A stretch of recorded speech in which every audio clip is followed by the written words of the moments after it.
Hello दोस्तों, आप लोग कैसे हैं? मेरे हिसाब से आप लोग तो ठीक होंगे। आप लोग का स्टडी भी ठीक चल रहा होगा। तो आप लोग का लेक्चर नंबर 2 लेकर आए हैं। ठीक है, क्लास दूसरा है। इसमें आप लोग को बताएंगे प्रकाश का प्रवर्तन के नियम, और इसमें प्रकाश के प्रवर्तन के नियम बताएंगे। इसमें दर्पण बताएंगे, कितना प्रकार का दर्पण, गोलीय दर्पण होता है। ठीक है, चलते हैं। चलिए देखते हैं ब्लैक बोर्ड की ओर। आगे अभी देखिएगा, अभी शुरू है, दिक्कत होगा।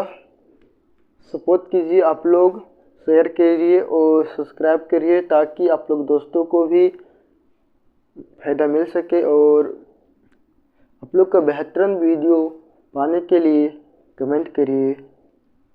ठीक है, तो चलते क्वेश्चन की ओर। ठीक है, क्वेश्चन नंबर क्या है? प्रकाश के प्रवर्तन अपवर्तन। क्या हो रहा है?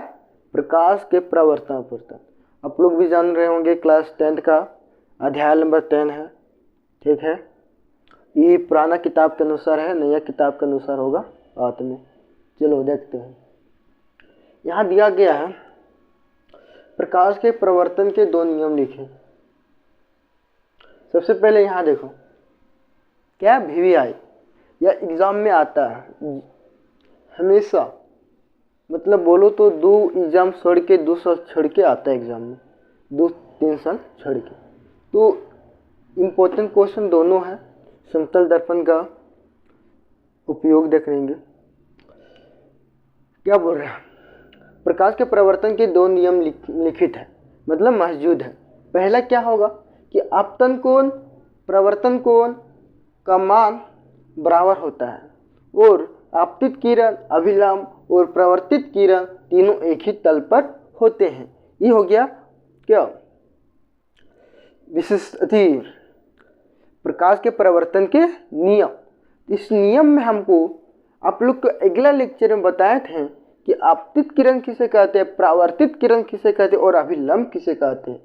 आप लोग को अभी भी बता दे रहे हैं। यहाँ पे जगह तो इस नहीं है, बट यहाँ पे देख लो आप लोग, इसी हो गया।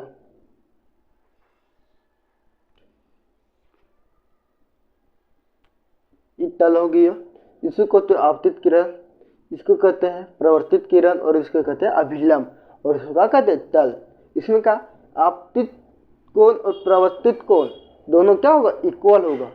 इसका एंगल और इसका एंगल दोनों इक्वल होगा, और जो आपतित किरण, प्रवर्तित किरण और अभिलंब तीनों क्या एक ही तल पर है, एक ही जगह पर है। ठीक है, आप लोग को यहाँ समझ में आया होगा।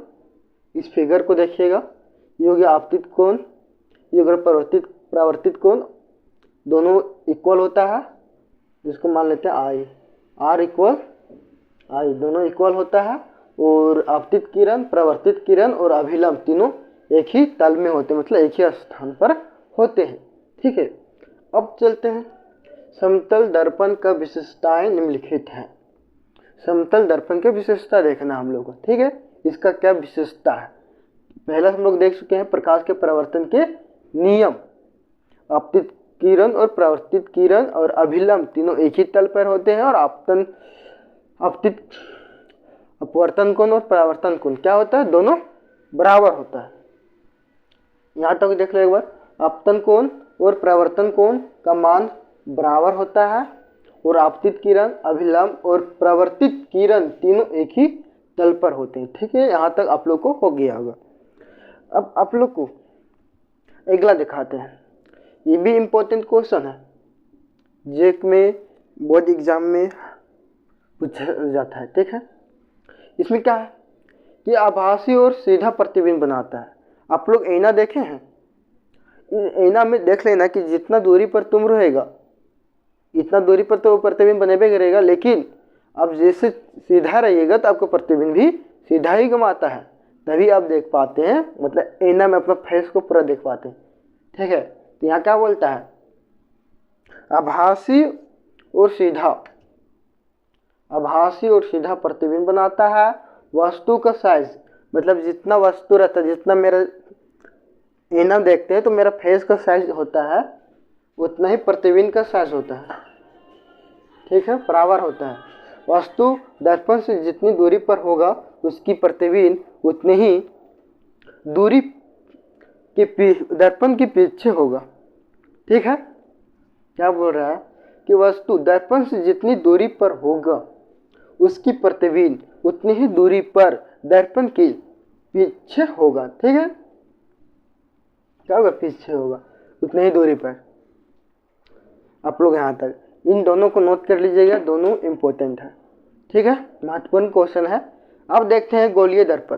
गोलीय दर्पण कितना प्रकार का होता है? अब लोग दर्पण पढ़े होंगे दो प्रकार का, समतल दर्पण और गोलीय दर्पण। तो गोलीय दर्पण आ गया इसमें। तो गोलीय दर्पण में दो दर्पण होता है। कौन कौन दर्पण होता है? पहले गोलीय दर्पण जान लो किसे कहते हैं। वैसा दर्पण जिसका प्रवर्तक पृष्ठ गोल होता है या गोलीय होता है उसे गोलीय दर्पण कहते हैं। ठीक है, जैसे कि अब गोलीय दर्पण में कितना है? दो होता है, उत्तल दर्पण और अवतल दर्पण। आप लोग तो नाम सुना ही होगा उत्तल और अवतल का। अब देखो गोलीय दर्पण में उत्तल और अवतल किसे कहते हैं, ये जानना जरूरी है।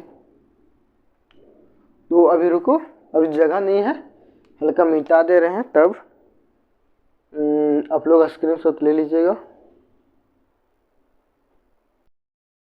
चलो, अब आप लोग को बताएंगे उत्तल दर्पण किसे कहते हैं।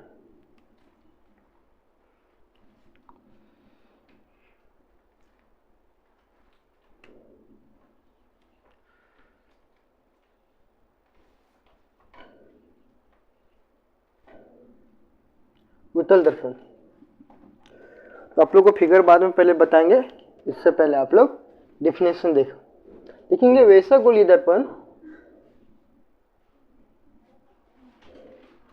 मार्कर कम है, रुक इंक डाल लेते हैं हल्का। चलते हैं, उत्तल दर्पण किसे कैसे कहते हैं। तो पहले हम डिफिनेशन लिख लेते हैं, आप लोग साथ में उतारिएगा। लिखेंगे वैसा दर्पण, वैसा गोलीय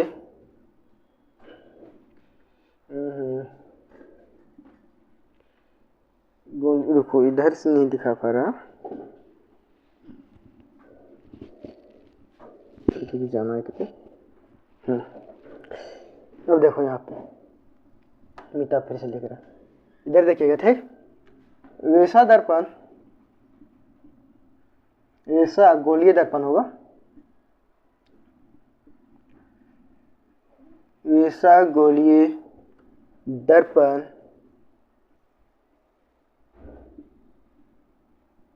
जिसका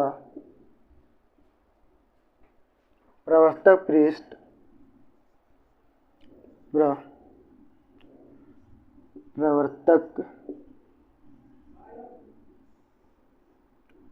प्रवर्तक पृष्ठ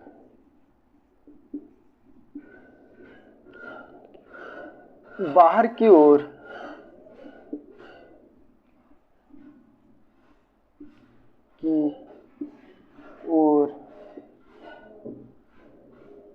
वक्रित हो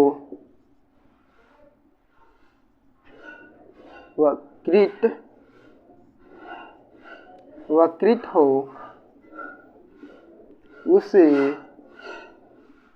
उत्तल दर्पण कहते हैं।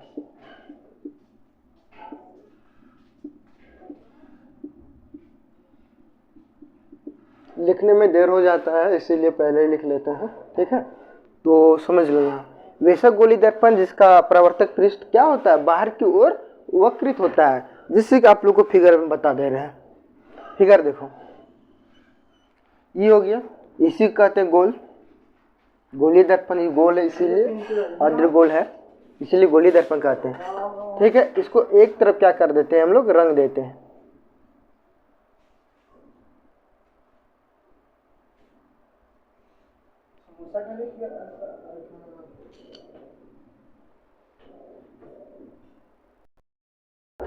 ठीक है, ये दर्पण हो गया। इसी को गोलीय दर्पण मतलब पूरा आधा गोल है इसलिए कहते हैं गोलीय दर्पण। जो उठा हुआ है यो इधर, इसी को क्या कहते हैं, उत्तल दर्पण। अगर इधर रंगा हुआ होगा तो इसको क्या कहेंगे, इसको कहेंगे अवतल दर्पण। दोनों ये हो गया उत्तल, क्यों, इधर से लेंस अति दर्पण लगा हुआ है और इधर से एक तरफ पेंट किया हुआ है और इधर से भी पेंट किया हुआ है इधर से, ठीक। तो इधर देख लिया होगा आप लोग। जब इधर रहेगा तो कहेंगे क्या, उत्तल दर्पण। जब इधर रहेगा तो क्या कहेंगे, अवतल दर्पण। इसमें भी कुछ नहीं करना है, अवतल दर्पण यहाँ लिख देना है, ये उत्तल का था, ठीक। अवतल दर्पण लिख देते हैं,